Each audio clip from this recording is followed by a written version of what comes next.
Cox. Yo, yo, yo, what's up everybody? How you doing this fine evening? And as I mentioned before in my previous video, I said I would put a video out on PC components, and that's exactly what I'm going to do today. Now that was a mouthful. Anyways, so let's just hop right into it. If you watched my last video, I talked about PC misconceptions and how everybody assumes that you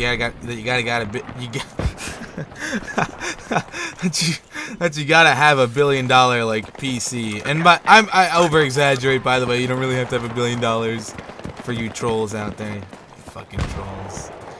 You don't really have to have $1 billion. By that I mean like most people, like for me, my brother got me like, and by this I don't mean my brother bought me like a pre-made PC. He bought me all the parts, and it's like a total of like 1,500 plus. It could be 1,500 plus. I don't know. It could be less. Because we saved around $400 to $500 from sales. And not really. We saved probably like around $300, $400 from sales. Because, you know, we bought our motherboard $4 off from Micro Center, etc., etc., etc., whatever. So let's just hop right into it. Processors, AMD or Intel. This is what it comes down to. If you have a budget, AMD. If you don't have a budget, Intel. And by if you have a budget, I mean if you don't have a Micro Center near you, then yes, go for AMD. Because if you go to Micro Center, Intel is substantially cheaper than AMD. For example, how much is an AMD 40 at Bulldozer or whatever the hell? The pile driver one, the AMD 8350 is like 220, something like that, 210, around there, something like that. And if you go to Micro Center, most people say i5s are really expensive. Well, shit, if you go to Micro Center, you can get an i5 for $170, which is already way way cheaper than an AMD. But that's if you're gonna. Well, I'll get into that later. So, if you're on an extreme budget and you want to go for AMD and Intel, or AMD or Intel, it doesn't really matter which one you want to get. Here are the options. You can get an AMD 965 Black Edition, which is a Phenom 2. It's like 2 or 3 generations old. The equivalent back then was the i5 970 something, i5 9. It was the first wasn't the first. I think it was the first i5s. It was 2 generations ago, before Ivy Bridge. It was like the ones that were clocked at like 2 gigahertz and not 3. Well, anyways, that now. Oh god, we're about to lose. Well, basically, if you're on a budget, then shit, go for that, because you can find it around $70 to $80 certain places. That's pretty good. Or if you don't want to go for that, and you want to go for something a little bit better, which is the AMD 1045T, which I think is still available in certain places, because some places have gotten rid of it. It's been discontinued by AMD, I believe. Like the 1100T was probably the best 6-core you could get by AMD.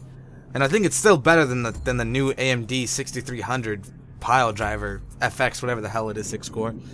I think so. I believe. You can get the 1045T for about $100. Overclock that from 2.7 gigahertz to like 3.3 or 3.4. Oh man, you got yourself a beast right there. You got yourself a monster. I used to want that too. I had an old Dell, and all I wanted to do at first, I thought maybe I should build my own PC, but then I was like, that's kind of really expensive, so maybe I should just buy a 1045T and put it in my Dell motherboard. If you have an updated BIOS, you can do that for certain OEM motherboards. You can put in a new processor. I was debating on that, and it's pretty good. 965 and 1050 and 1045T. If you're just gonna be gaming, they cut it. They're fine. That's boom. If you're gonna go cheaper than that and you're gonna go AMD, the Rana series, the triple cores. Well, they're all right, I guess. They don't have as much performance as the 965 or the 1045T, but you know they are an option too if you want. If you're an AMD fanboy and that's what you want, then go ahead. I used to be an AMD fanboy myself, and I'm not trying to bash AMD fanboys, but yeah. If you're gonna go for Intel, then you have the Intel Pentium GQ260, something like that. Intel GQ, whatever the hell the new Ivy Bridge one is. It's like around $80-$90, something like that. If not, you can go. It's either that, which is pretty good. It apparently has really good performance compared to AMD when it comes down to like 1 or 2 threaded games. It apparently whoops AMD's ass. Really, really good, I guess. Or you can go for an i3, which is also reasonable. It's a lot better than the Intel Pentium, I believe, when it comes down to more intensive tasks. More intensive. By more intensive, I mean if you're gonna be video rendering on an extreme budget, I'm pretty sure the i3 would be a better. Don't hold me accountable to this though. Don't hold me accountable, because I may not know what I'm talking about. You never know. You can do your own research, but I'm just giving out suggestions here. i3 is gonna be better than the Intel Pentium, of course, because it's a Pentium. Oh man.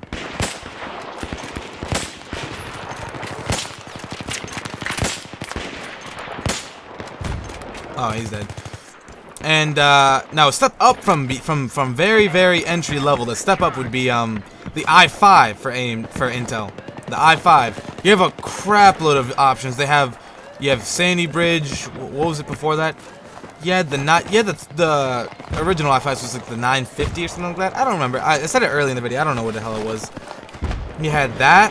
Then you had the Sandy Bridge 2500K. Then you had the 2500 non-K. You had a whole bunch of non-K versions as well that were in the i5 series. So let's say you don't want to overclock, then you have the i5s that aren't K, that aren't unlocked, and they're cheaper. You can go for that.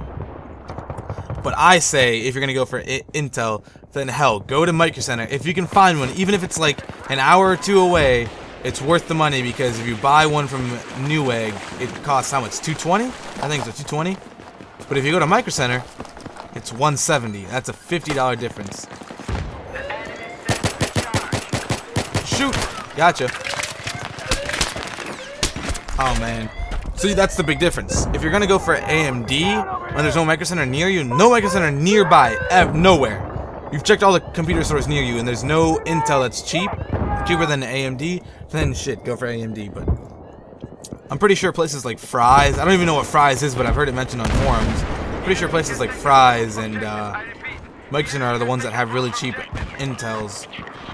Now, if you can't find that, then shit, go for AMD, like I said. Oh man, what the hell was that? What?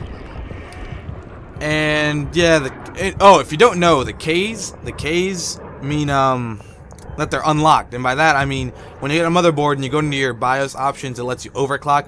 For example, I have my i5 3570K running at 4.4 GHz as I'm recording this video, but I have 2 videos waiting to render, so as I'm gonna do that, I'm probably gonna overclock to 4.6, get a little boost in performance, and then I'll probably overclock it back down to 4.4.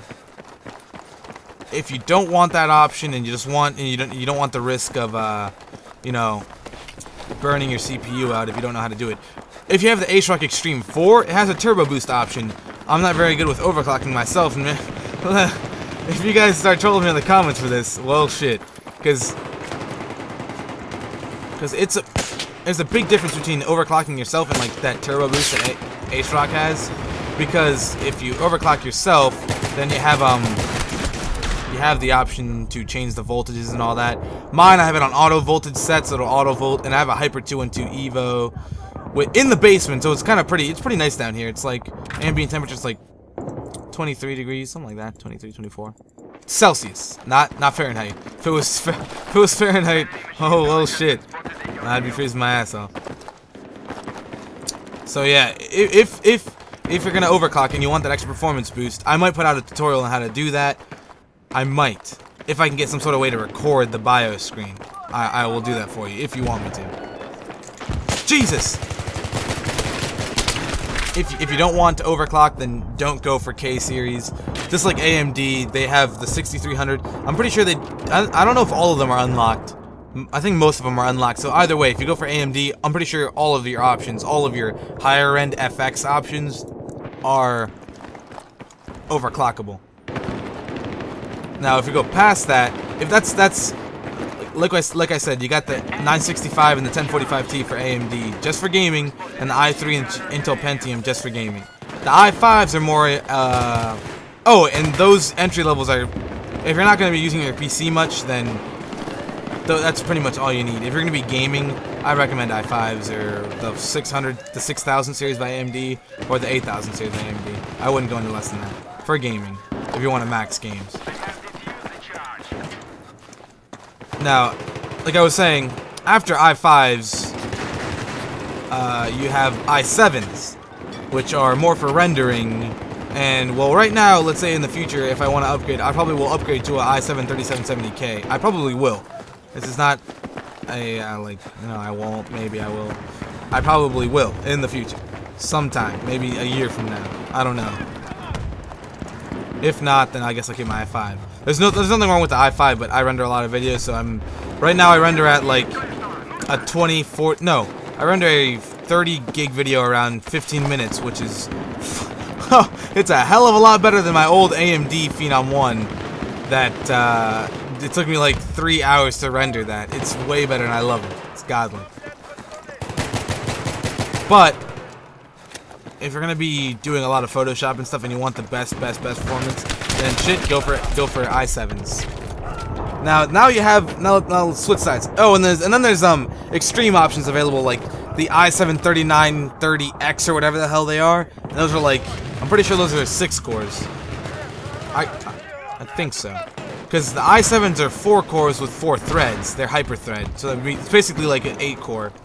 And the extremes are 6 cores and 8 cores with hyper-threading. So they go up to like extreme virtual cores and stuff. It's crazy. And then those extreme ones go up to like $1,000 in price. So if you have that money, go ahead. I wouldn't recommend it. If you're on a budget or you don't want to pay as much, then just go for an i7 3770K. That's what I recommend, because you can overclock that. Even if you don't want to overclock it, it's better than the regular i7 30 whatever the hell 100K. Or you can get an i7 2600K, which is Sandy Bridge. That Sandy Bridge, I believe, is better than the i5 3570K. I think. It still costs more. So, there you go. Still costs more. Which is why I went for an i5 3570K. Now, let's go to AMD. Now, in AMD, I didn't talk much, but you have the 6000 series. Not the 6000 series graphics card, but the AMD FX 6300s, which are virtual 6 cores. I'm pretty sure it's three cores split in half, so it's basically 6 half cores, I believe, with the bulldozer. I think the pile driver actually is 6 cores. They improved the performance by a little bit, but not by much. Just as the AMD 8000 series, they increased the performance a little bit and gave it actual cores, but I don't think they did that well of a job. I wish they would have did a better job, because a 10%, what is it, 10% boost in performance from the FX series, which was virtual cores, it's not that great.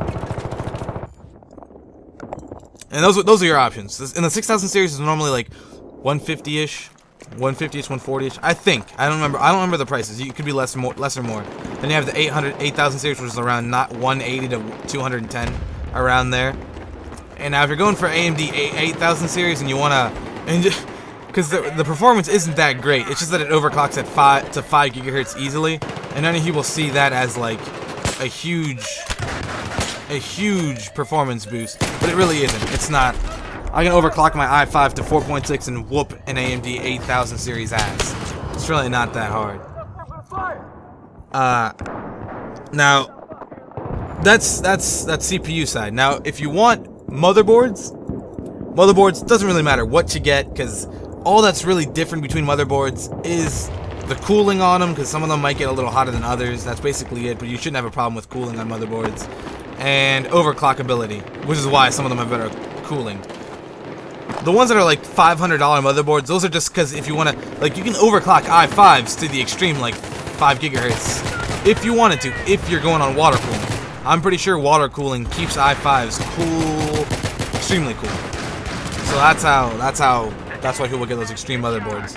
And those extreme motherboards also provide extra PCI slots, so if you're gonna get more than one graphics card, you're gonna get dual graphics cards, like Crossfire and SLI setups, configurations, whatever you like to call them. That's why you get a more expensive motherboard. I just went with the ASRock Extreme 4, and I got it on sale at Micro Center for $40 off, which is why I'm saying go for Intel, because these sales they have at Micro Center, they always, like recently they had a sale where if you bought an i5 3570K, they gave you a free motherboard. They gave you a free one. I think it only had one PCI Express, maybe 2, I don't remember. But it was free. You see what I'm saying? You don't have to pay that extra for the motherboard. That's why I'm saying go for Intel, because the deals are crazy. The deals are ridiculous. Motherboard-wise, doesn't really matter. Now, when it comes down to memory, 1600 megahertz memory clock is perfect. You don't need any more than that. I don't know what the hell I'm doing. You know, if you've noticed this video, I've done nothing. I've just been running around. 1600 megahertz clock, perfectly fine. You can overclock it yourself sometimes to a little bit higher to 1866. For example, I have Corsair Vengeance at 1866. I try to clock it at 2133. Doesn't go that high. I can probably get it to 2000, squeeze out 2000 on it, and I might get that. I might get, and the performance difference isn't that. It's not that big of a difference. I can get DDR 1333 megahertz compared to 1600. Not big of a difference. They're like almost similar. Now, when it comes down to like the amount of RAM you have, if you're gonna go for AMD APUs, which I didn't mention because that's more if you're an extreme budget. If you want to go for APUs, that's a CPU with a built-in graphics card, but the graphics card built-in sucks.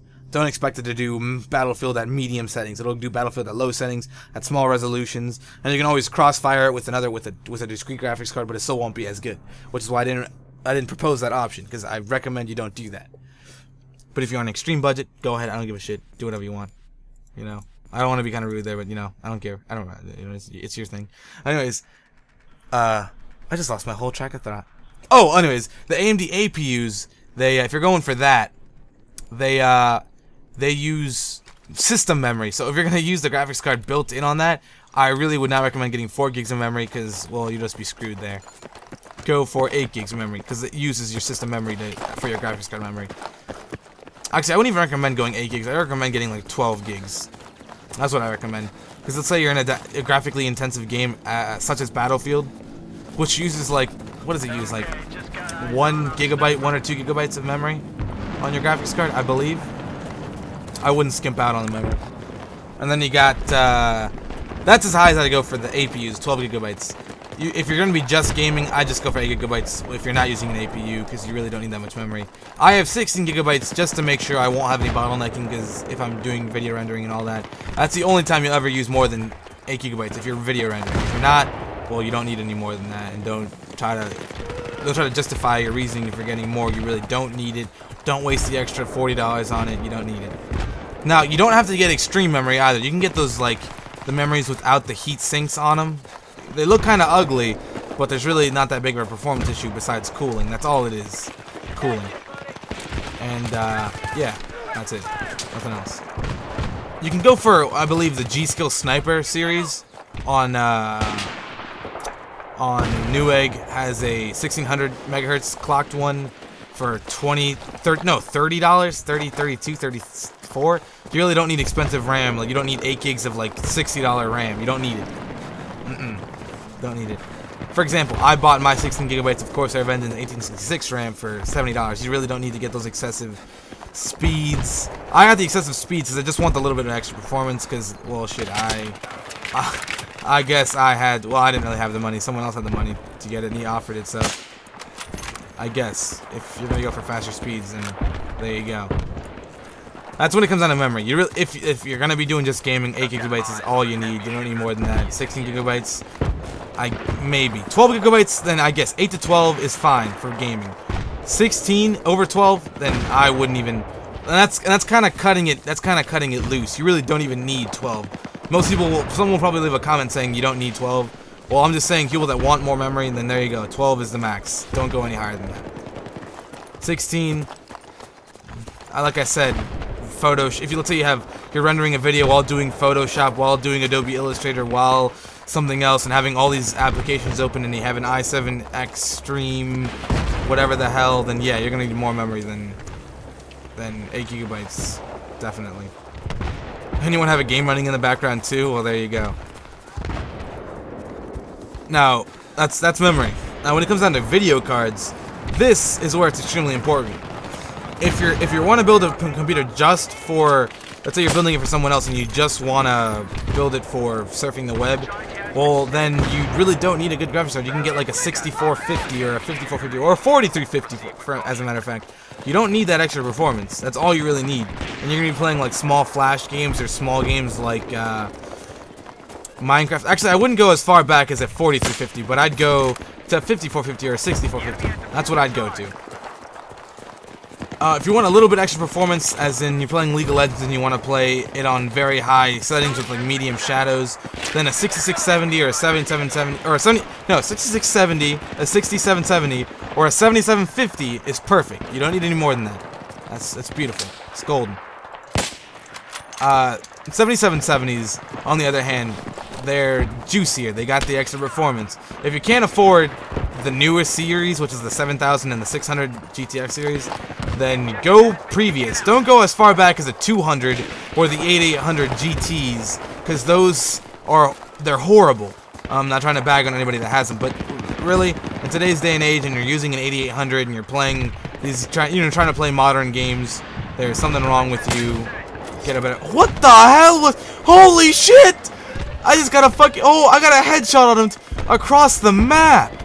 Holy balls. Anyways, as I was saying, don't go as far back. If you're on a budget, go for a GTX 470 maybe. I think they're still pretty cheap. They're pretty cheap now. Oh my god, you see the screen tearing? Yeah, this has some screen tearing. What the hell? Oh, it's because I don't have vertical sync on. I should put vertical sync on. Yeah, don't go too far back. If you're gonna go for like a previous, if you want really good performance and you want to get a previous generation card, then go for like a GTX 480. I'm pretty sure they're really they're really cheap compared to what we have now. What we have now is way more expensive. Like a 680 is like what, $400. A 480 is about what, $200, $300. Even then, I'd go for a 6970 if you're gonna go for previous generations. A 6970 or a GTX 660 Ti. That's what I'd go for. That's my 2 cents. Now, if you're gonna, like I was saying, if you're gonna go just surf the web, go for like you can get away with a $50 graphics card. $50 is good enough. Like a GT 610. 620, 630, which is not the non-GTX series, which means that it's not as good. It's not as good, but it's reasonable performance. I mean, you'll be able to play certain games, like smaller games such as Super Meat Boy, Dungeon Defenders, Call of Duty, even on max settings. I believe Call of Duty, and don't hold me to that because I'm pretty sure Call of Duty isn't as graphically intensive as Battlefield and such. I could be wrong because I don't know the Black Ops. I've never had Black Ops 2 for PC, so I wouldn't know. But I mean, it's Christmas soon, so if one of you, I'm just messing with you. But oh, what are you doing? What the hell? So yeah, like Modern Warfare 3, you can get away with a $50 graphics card. You can do it. You can do it, no problem. Oh, I was 4-0. What the hell? Oh, that's crazy. That's good. This is gonna turn out to be a long video, but it's in depth, so don't worry about how long it is. Because if you're gonna want, you can probably skip ahead and you'll hear the parts.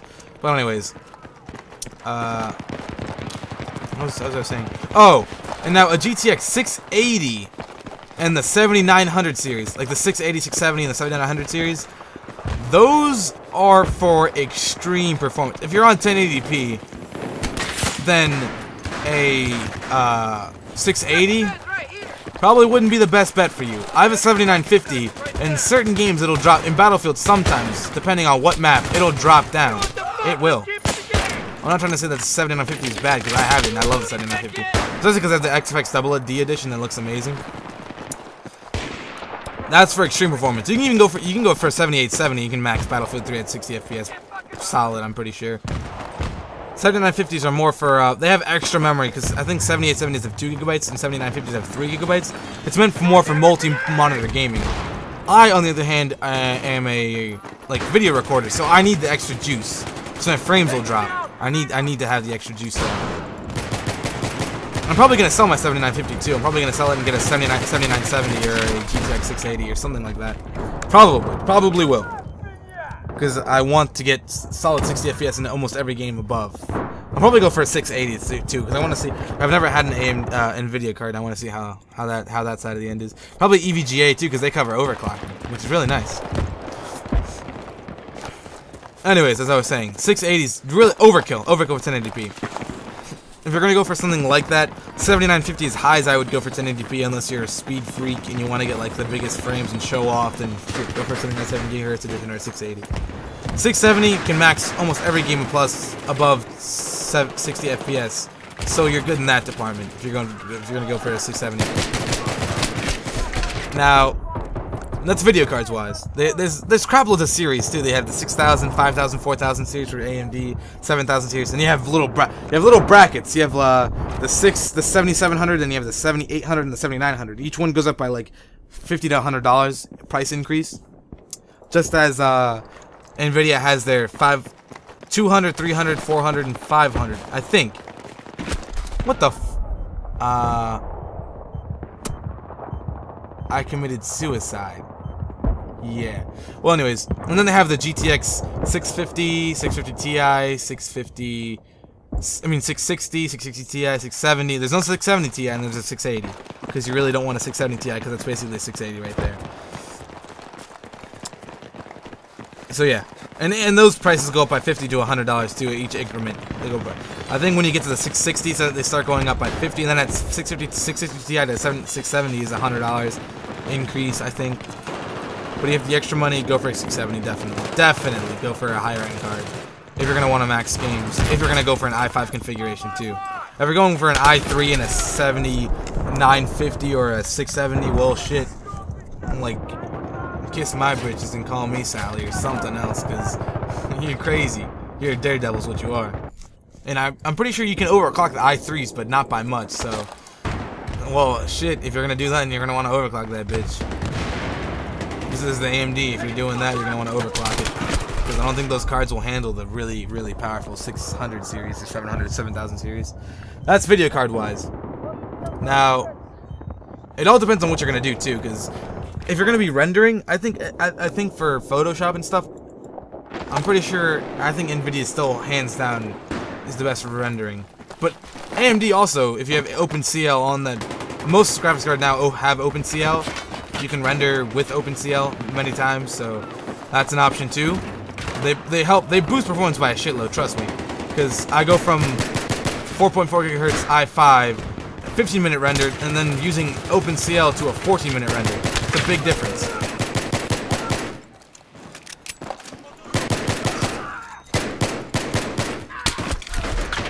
What the hell is that?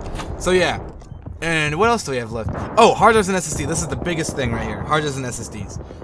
If you're gonna get a budget build, what I recommend getting is a 1 TB hard drive, 7200 RPM, and at least a 60 GB SSD.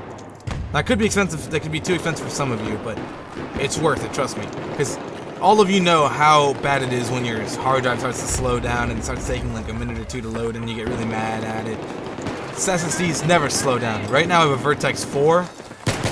I have a Vertex 4 as my boot drive, and actually, this shit, like right when you see the Windows logo, boom, it's up, ready to go, no problem.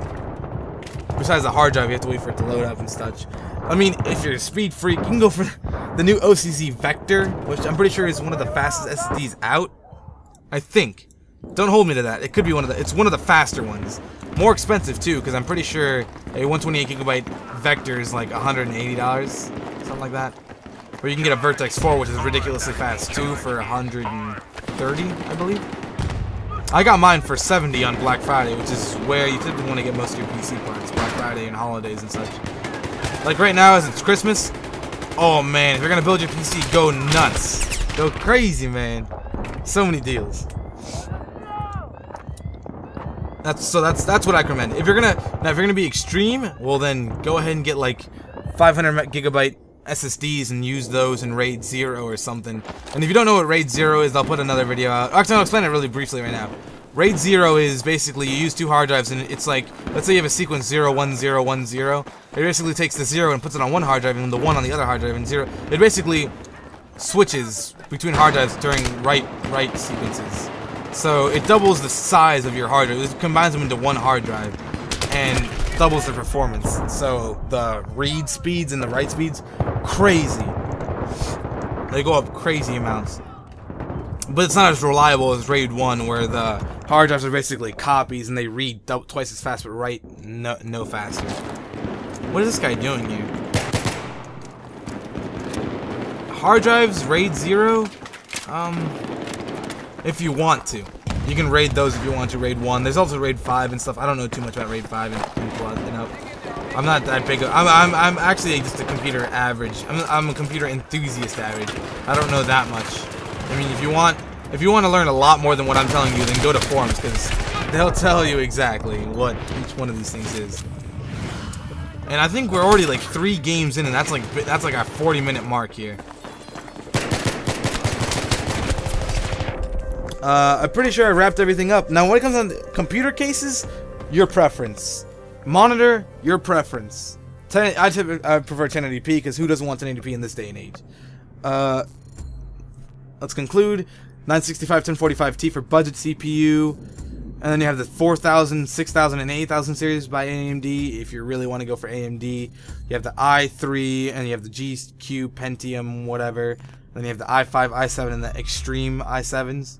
You can go for those, depending on your price bracket. You don't need more than 8 to 12 gigabytes of memory, unless you're going to be doing rendering and all that stuff. Video card, depending on what you need. Go for a previous series if you're gonna go cheaper, etc., etc. And you can go for 5450s, lower end cards, the ones that are cheaper. If you're just gonna be browsing the internet, you don't need the powerful ones. If you're gonna be doing crazy stuff like video recording, like I am, go for higher end cards, etc. But don't do it on an i3 because it just won't work. It won't be as good as an i5 or an i7. Just letting you know. i5s aren't as good as for rendering either as compared to i7s. Just a little side note. Hard drive SSD, I recommend getting an SSD for your boot drive and a 1TB hard drive. And hopefully you enjoyed this long ass video of me explaining everything, and if you didn't like it, well then you can eat my cock. Because I went into pretty detail into all of these things. I didn't explain hyperthreading, I don't think. Oh, I think I did. Hyperthreading is i7s have it, 4 cores. Basically, it splits the cores into 2. But this is basically what it does. This isn't exactly what it does. It's not really what it does. This is not literally what it does. But basically, it turns the i7 4 cores, splits them in half, gives you 8 cores. And when it comes down to threading, like certain games, like I think Battlefield uses 4 threads. I think so. It's a multi-threaded game as compared to other games. When it comes down to multi-threading, i7 kills. i3s don't. I think i3s do it too. I don't know if i5s do it. I don't know. I don't think so. Motherboards. Doesn't really matter. Get one based on your preference if you want more than one graphics card. If not, then basically get the motherboard that comes with the necessities that you have to build your PC around the motherboard. For example, you can't buy a motherboard that's incompatible with your CPU and incompatible with your graphics card. It doesn't work. You have to build it around your motherboard. If you're gonna get 2 graphics cards, you have to make sure you get a motherboard that supports 2 graphics cards. If you get 2 CPUs, which can happen. It's super expensive, but you can get 2 CPUs, get a motherboard that supports 2 CPUs. And by that's a server board, workstation boards.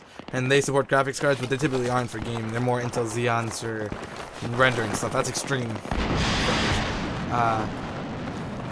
So yeah. And I conclude this video with more bunny hopping. And I hope you enjoyed. If you did, if I actually helped you out here, because hopefully I did, if you stayed around to watch all of this, then go and subscribe, because I'm probably going to be doing this. I probably will make later on, if you ask me, I'll probably do more in-depth videos for an exact CPU or an exact video card, if you want me to. If you want. So yeah. Spray, reload, and I'm out of here. Yeah!